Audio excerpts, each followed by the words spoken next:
He fathered a family of artists who all spoke a different language, but understood the value of labor. If it is unclear, rephrase it. If it is unusable, remove it. If it is imperfect, rework it until it is as much a part of you as a limb. He never said this, but through his life he taught us. His stone eyes edited lies from our speech before we could speak them. His hands held me tight once after I sinned. They held me soft. When my father translated himself into a mythology that I've since ceased believing.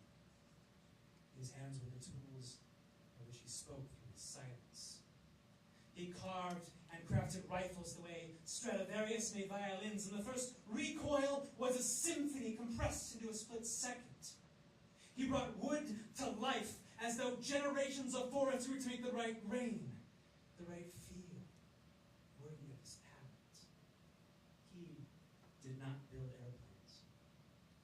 He built aircraft with the precision of a heart surgeon, knowing that one loose screw, one misaligned wire could transform a craft of beauty into a coffin, and a wife like his into a widow.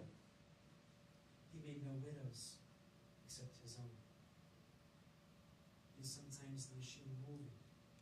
He is sometimes the monster under the bed, keeping me from going gentle into the good night without fighting back against the darkness. He is sometimes a giant, hands stretched from horizon to horizon, holding down the sun and the moon until he dictated their rising. I am convinced that eastern Montana is so perfectly flat in fear of him. We call him Papa. And he can move mountains with his silence. I never heard him say he loved her.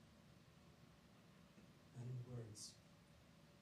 Not in a way I could steal. Not in a way that cheap poetry could have plagiarized in some mediocre poem or some mediocre poem unworthy of his memory. He said he loved her with his eyes. He said he loved her in the stories my mother would tell me about how he would raise armies and wage wars just to bring her flowers.